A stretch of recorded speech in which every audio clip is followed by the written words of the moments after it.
Welcome students. अभी आप पढ़ रहे हैं इंस्टॉलमेंट पेमेंट सिस्टम। आपने इससे पहले पढ़ा था हायर परचेज सिस्टम। तो हायर परचेज सिस्टम का डिफिनेशन कहता है कि किराया क्रय पद्धति माल को उधार खरीदने और बेचने की एक ऐसी पद्धति है जिसमें वस्तु का हस्तांतरण खरीदते समय हो जाता है और रकम का जो भुगतान है वह प्रायः किस्तों में होता है। वस्तु का हस्तांतरण जो है खरीदते समय हो जाता है, लेकिन वस्तु के स्वामित्व का हस्तांतरण तब तक नहीं होता है जब तक कि किराया क्रेता अंतिम किस्त का भुगतान न कर दे। इस बीच यदि वह किसी किस्त का भुगतान करने में असफल हो जाता है तो किराया विक्रेता आता है और संपत्ति लेके चला जाता है। उसने जो पेमेंट किया उसे किराए के रूप में काट लेता है। तो वो था किराया क्रय पद्धति, लेकिन ये है किस्त भुगतान पद्धति। इसमें डिफिनेशन थोड़ा सा अंतर है। इसमें भी सेम कंडीशन है कि माल खरीदते समय जो है वस्तु का हस्तांतरण हो जाता है, साथ ही वस्तु के स्वामित्व का भी हस्तांतरण हो जाता है। तो किराया क्रय पद्धति में क्या था, वस्तु खरीदते समय वस्तु का हस्तांतरण होता है लेकिन वस्तु के ऑनरशिप का हस्तांतरण नहीं होता है। लेकिन इसमें क्या होता है, माल खरीदते समय ही या वस्तु खरीदते समय ही स्वामित्व का भी हस्तांतरण हो जाता है और रकम का भुगतान जो है प्रायः किस्तों में होता है। छमाही हो, अर्धवार्षिक हो या वार्षिक हो, साप्ताहिक हो, जो भी कंडीशन है उसके आधार पर हम पेमेंट करते हैं। यदि क्रेता किसी किस्त का भुगतान करने में असफल हो जाता है तो वह जो विक्रेता है ना, वह वस्तु वापस नहीं ले सकता है, बल्कि बकाया रकम के भुगतान के लिए जो है ना वह क्रेता के ऊपर मुकदमा कर सकता है। ठीक है, तो इसी को हम बोलते हैं इंस्टॉलमेंट पेमेंट सिस्टम। ठीक है ना, इंस्टॉलमेंट पेमेंट सिस्टम। तो एक बार दोबारा परिभाषा को हम रिप्ले कर लेते हैं। किस्त भुगतान पद्धति, किस्त भुगतान पद्धति माल को खरीदने बेचने की एक ऐसी पद्धति है जिसमें क्रेता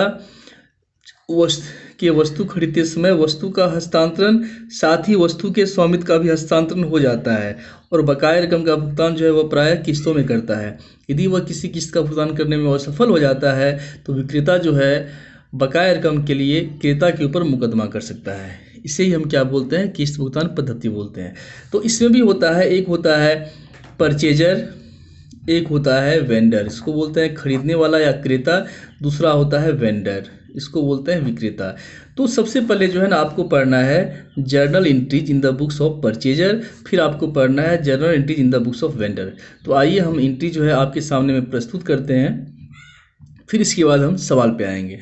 चलिए एंट्री देखते हैं। इंस्टॉलमेंट पेमेंट सिस्टम में आपको जो है ना करना क्या होता है, सबसे पहले इन द बुक्स ऑफ, या लिखा हुआ है सामने में entries in the books of the buyer, मतलब खरीदने वाले की बही में। तो इसमें पहला एंट्री होता है नंबर 1, लिखा हुआ है वस्तु की सुपुर्दगी पर assets account debit, interest suspense account debit to vendor. Suspense का मतलब है जितना भी ब्याज है ना सभी किस्त का सबको जोड़ के हम एक साथ डेबिट कर लेते हैं, उसको बोलते हैं इंटरेस्ट सस्पेंस अकाउंट डेबिट। ठीक है, फिर दूसरा एंट्री होता है डाउन पेमेंट करने का। तो यहाँ पे लिखा हुआ है माल की सुपुर्दगी पर नगद भुगतान करने पर एंट्री होता है vendor account debit to cash या बैंक।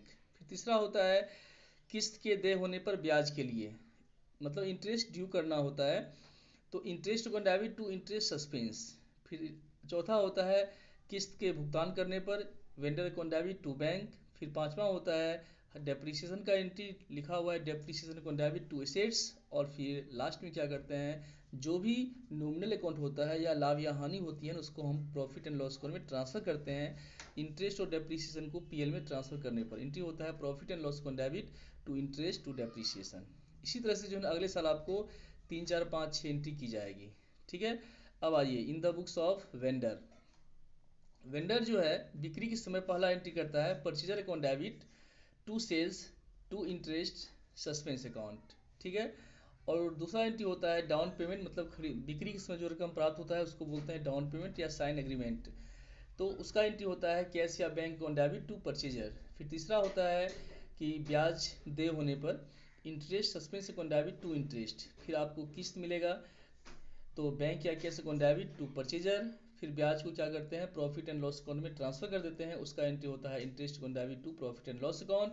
और लास्ट में जो सेल्स अकाउंट है ना उसको हम ट्रेडिंग में ट्रांसफर करते हैं, उसका एंट्री होता है बिक्री को व्यापार खाते में हस्तांतरित करने पर। तो ये था entries both side in the books of purchaser और in the books of vendor. ठीक है ना, तो इस वीडियो में इतना ही है। अगले वीडियो में हम क्वेश्चन नंबर 1 आपको बनाकर दिखाने वाले हैं। चलिए स्टार्ट करते हैं। Question number 1।